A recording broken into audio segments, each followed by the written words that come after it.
Hey folks, today we're going to be taking a quick look at a beautiful Martin guitar. This one is the classic D28, and this one is from the 70s. I believe it's 1973, but I'll give you the serial number so you can check here in just a little bit.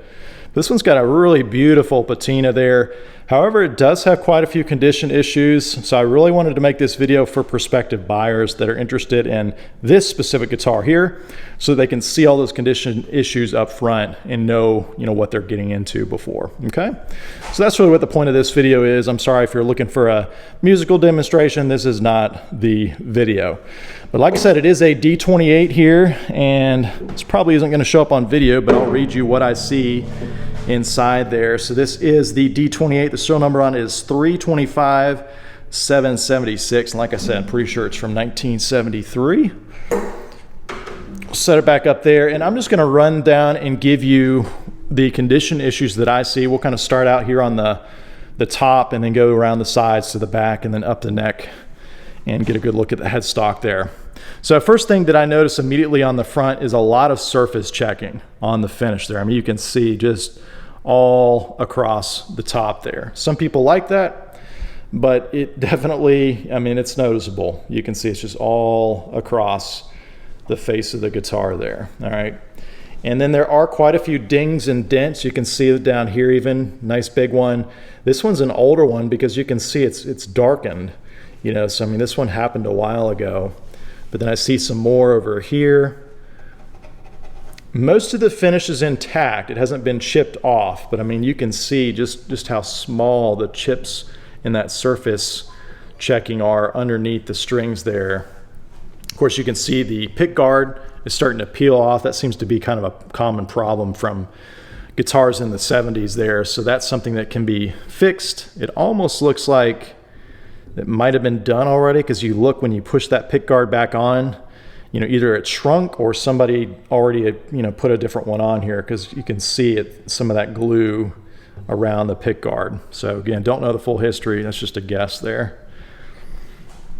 All right, so otherwise on the top, beyond the dents and the surface checking, otherwise it's not horrible, okay? But those are the main issues that I'm seeing. Another big dent and chip right there, you can see. All right, and then as far as the saddle, the bridge and all that, it looks pretty good in my opinion. Go around to this side, give you another look at what that looks like there. All right, let's take a look at the sides, kind of go down there. So I will point out that right at the heel there, and I'll get you a better shot here in just a minute, but there is some separation going on here. So, probably a neck reset is going to be the solution there, but I'll get you a better shot of that here. Going down the sides, lots of that surface checking all on the binding there. You can really see that. And then it's kind of, going perpendicular to the sides all along it. Let me see if I flip this here in this direction, if that gives you a better, there we go.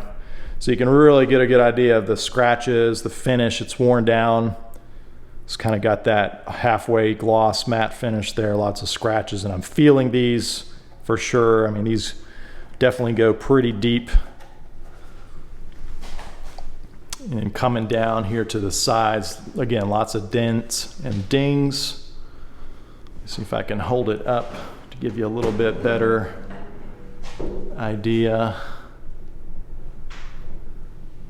So again, lots of finish wear.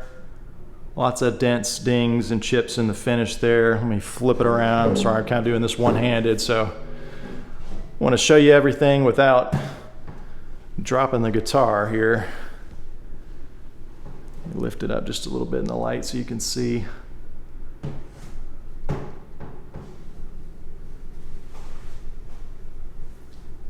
Feeling a pretty decent sized gouge right there.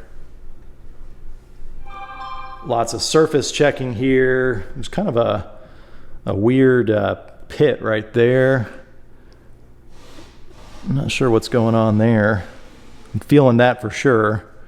And then something similar over here. But you can see all that surface checking as well. So it is from 1973 again, so a lot of this is to be expected.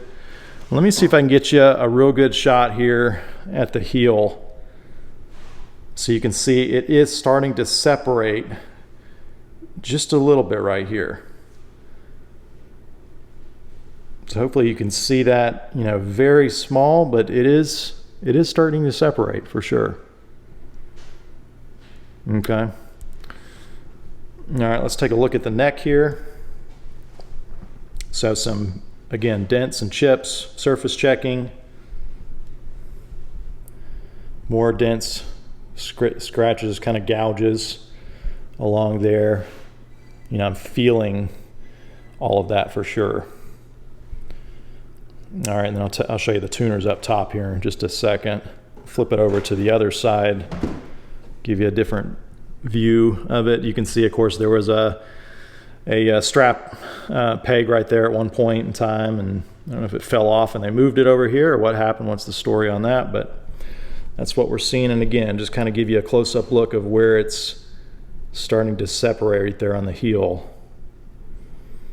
Okay, and then going up the neck again, you can see just a different angle.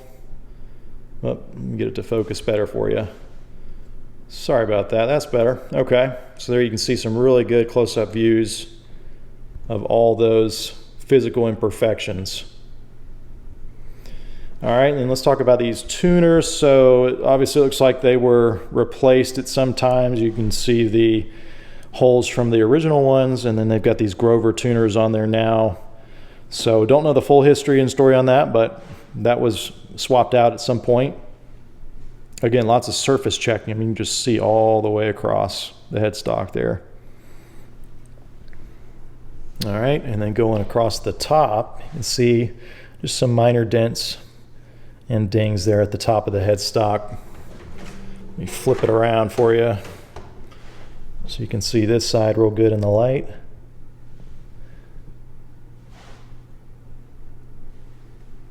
Some oxidation a little bit on the tuners there. You can definitely see all that. And then as far as the wear and tear, see if I can give you some good views here of the frets. Whoops. Hang on, let me get that to focus again. There we go. Whoop. All right, there we go. Sorry about that, folks. Camera's not cooperating with me, but hopefully you can kind of get an idea of the action and the wear and tear on the frets there. Okay.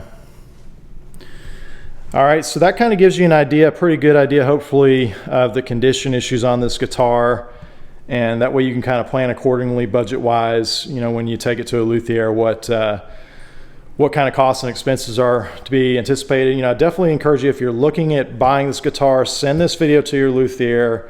Have them, you know, look at it in detail, and hopefully they can get at least an estimate to you of what kinds of repairs, you know, from a neck reset to dealing with some of the other issues there, so that you know going into it. You know, the last thing we want is for you to buy this not really having a clear understanding of what work is needed on it, and then you're disappointed and upset when you get the repair bill from the luthier. So definitely factor all those things in, and, you know, just give yourself a little bit of clearance too, in case there's some other things that pop up. You know, sometimes you go into a project like that and you discover other things that weren't apparently visible from the get-go there. All right, so just factor that all in. But hope these close-up views are helpful. For those who don't know, here at J Brokers, we are a risk-free secondhand marketplace. So we buy and sell all sorts of items, mainly gadgets, but we also do musical instruments like guitars, like this one here. We're a great choice for folks that, you know, want to sell an item, but they don't want to deal with the risks and hassles of Facebook Marketplace or eBay or, you know, Craigslist, places like that. And they just want the cash in their pocket. And so what we do is we make cash offers on items just like this. We buy them, we pay you up front, and then it's up to us to turn around and sell them later. So all the risk and hassle is on us. So if you're interested in selling a guitar, or you got another item like an iPhone or tablet, definitely check out our website, jaybrokers.com. Again, that's JAYbrokers.com. Thanks for watching.